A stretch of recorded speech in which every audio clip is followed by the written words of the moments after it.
Hey, what's up guys? Sammy here, and today I've got a review of the Klipsch reference theatre pack, which is a 5.1 surround sound system. First up though, I'd just like to say a special thanks to Qualify for sending this out for review, but without further ado, let's take a closer look. So the Klipsch reference theatre pack includes 4 satellite speakers, a center speaker, and a subwoofer. The speakers feature a frequency response of 110Hz to 23kHz.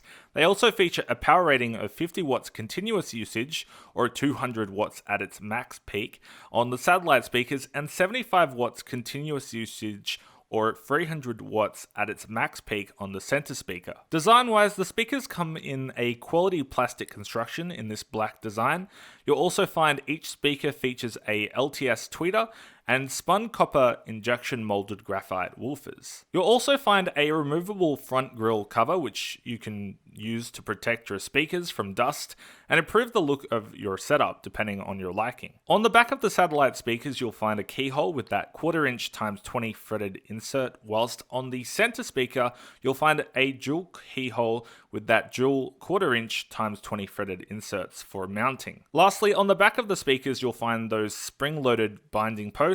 Unfortunately, these don't support banana plugs, which I did try. That being said, Klipsch recommends between 14 to 18 gauge speaker wiring. You'll also find that massive subwoofer, which is also referenced as the R-100SW, which features a 10-inch sub and a frequency response of 32Hz to 120Hz, and a power rating of 150 watts continuous and 300 watts at its max peak. The R-100SW also features that spun copper injection molded graphite woofer, which helps to provide a low frequency response with minimal distortion. You can also remove the removable grille cover from the front of the R-100SW, and you'll find an LED indicator to let you know the subwoofer is turned on. Something interesting about the power switch on the back is if it's set in auto mode, after 15 minutes of no signal, it will put the subwoofer in standby mode to save power and then turn back on when it receives signal. Kind of neat. Whilst I was looking through the manual, I noticed that it's a wireless transmitter / receiver. However, this is only for the US version, and the Australian model which is a 10-inch sub versus the 8-inch sub in the US. Just something to note. Let's talk about how this system really sounds. I've got to say, coming from the Logitech Z906, I had my expectations set pretty high. And I've got to say, straight off the bat, I was very impressed. So much to the point of where I started laughing because I was in such awe.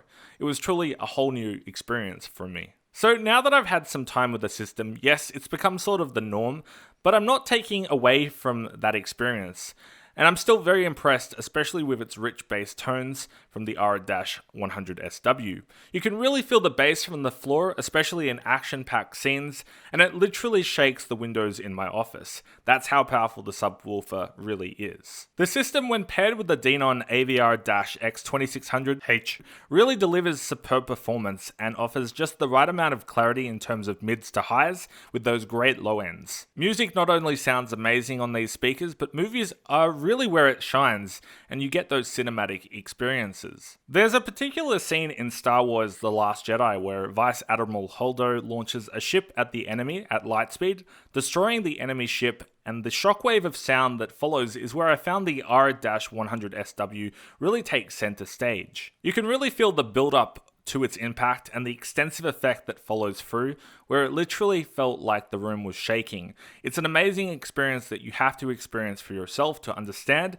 and to me this made me feel like I was at the cinema. If I had any feedback to give for the speakers, it'd be the ability to use banana plugs instead of its spring-loaded design.